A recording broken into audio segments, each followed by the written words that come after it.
Audio Jungle.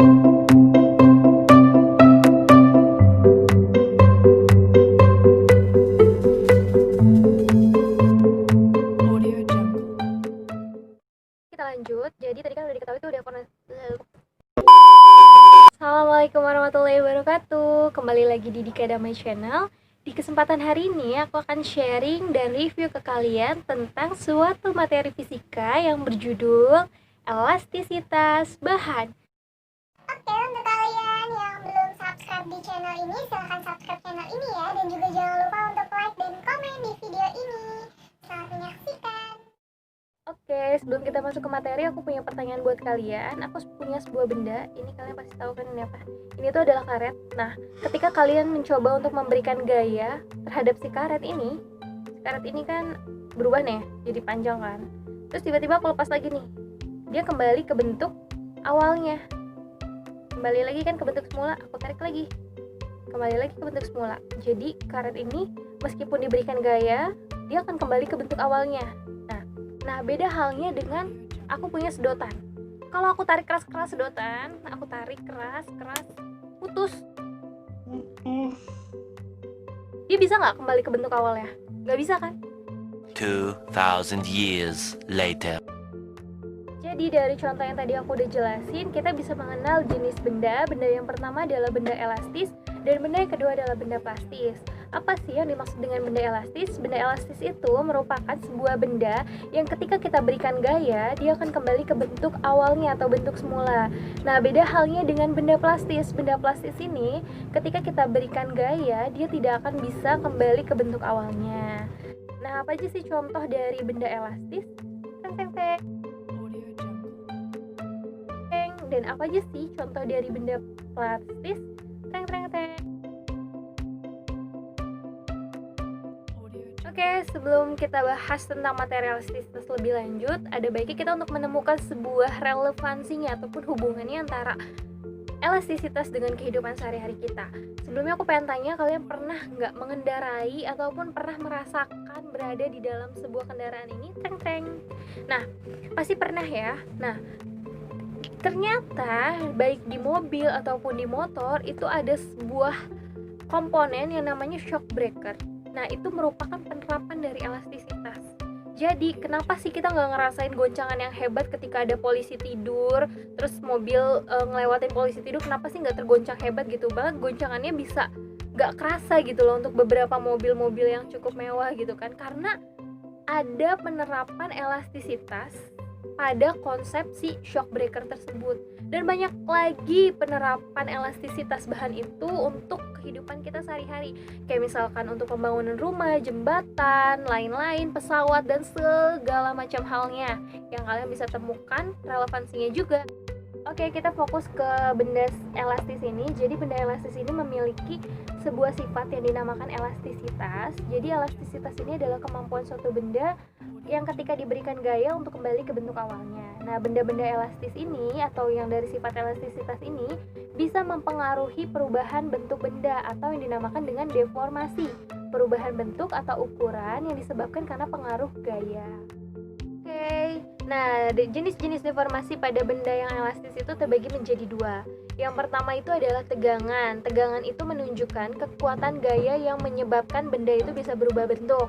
Atau tegangan juga bisa didefinisikan sebagai perbandingan antara gaya dan luas penampang suatu benda.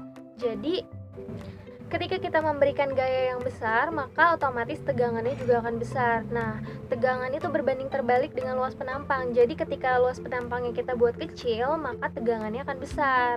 Atau bisa sebaliknya, jika luas penampangnya kita buat besar, maka tegangannya akan semakin mengecil. Nah, oke, yang kedua itu adalah renggangan. Renggangan itu adalah tolak ukur seberapa jauh sih benda tersebut dapat mengalami perubahan bentuk. Sehingga renggangan itu bisa didefinisikan sebagai perbandingan antara perubahan panjang dengan panjang mula-mula. Nah, yang berikutnya itu di materi elastisitas ini kita mengenal adanya modulus elastisitas atau yang lebih dikenal dengan modulus Young.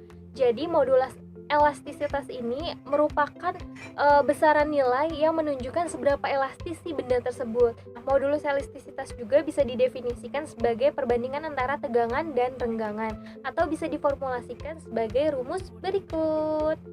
Nah, aku akan ngejelasin ke kalian tentang rumus dari modulus elastisitas. Nah, modulus elastisitas itu dilambangkan dengan huruf E kapital, yang dimana rumusnya itu adalah pembagian antara tegangan dengan renggangan. Nah, tegangan itu sendiri disimbolkan dengan simbol sigma kecil dan renggangan disimbolkan dengan epsilon. Nah, di mana tegangan itu rumusnya itu kan adalah pembagian antara gaya dengan luas penampang. Sedangkan renggangan itu adalah pertambahan panjang dibagi dengan panjang mula-mula. Nah, jadi bisa substitusikan tuh dari rumus tegangan dibagi dengan renggangan. Kita ubah deh tegangannya, kita ubah menjadi F per A, kemudian renggangannya kita ubah menjadi delta X per X. Nah, karena ini sistemnya pembagian dalam pecahan, maka dibalik jadi kali kan. F per A dikali X dibagi X per delta X. Sehingga kita kalikan, maka menghasilkanlah rumus modulus elastisitas Fx dibagi A dikali delta X. Nah, kita bisa mencari rumus modulus elastisitas dengan menggunakan formulasi ini, di mana adalah perkalian antara gaya dengan panjang mula-mula dibagi dengan luas penampang yang dikali dengan pertambahan panjang. Semoga dari penjelasan ini kita semua bisa paham ya, kenapa sih modulus elastisitas itu rumusnya bisa jadi F dikali X per A dikali delta X. Oke. Kemudian aku akan menunjukkan ke kalian tabel dari modulus elastisitas ini dari beberapa bahan. Nah, dari tabel tersebut kita bisa tahu tuh, ternyata tingkat elastisitas baja itu lebih elastis dibanding karet. Kenapa bisa gitu sih? Kembali lagi ke rumusnya. Nah, di rumus elastisitas atau modulus Young tadi itu kan modulus Young itu sama dengan pembagian antara tegangan dibagi dengan renggangan. Jadi ketika renggangannya semakin besar, maka modulus Youngnya akan semakin kecil, tingkat elastisitasnya semakin kecil. Tapi ketika renggangannya semakin kecil, maka modulus Youngnya akan semakin besar atau tingkat elastisitasnya semakin besar.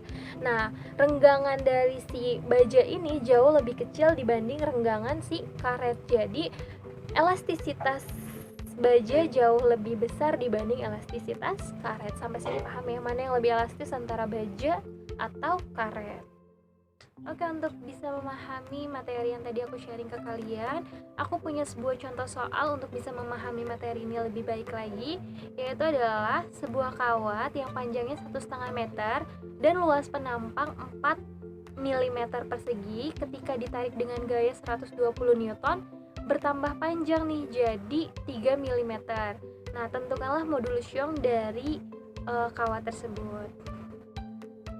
Nah, untuk bisa mengerjakan permasalahan tersebut, kita harus menuliskan dulu apa aja sih yang diketahui di dalam soal.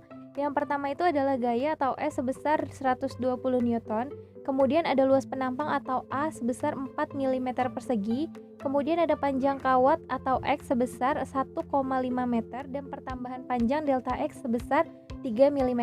Nah, yang ditanya apa? Yang ditanya adalah modulus Youngnya. Nah, untuk menjawabnya kita dapat melakukan dengan dua cara sebagai berikut.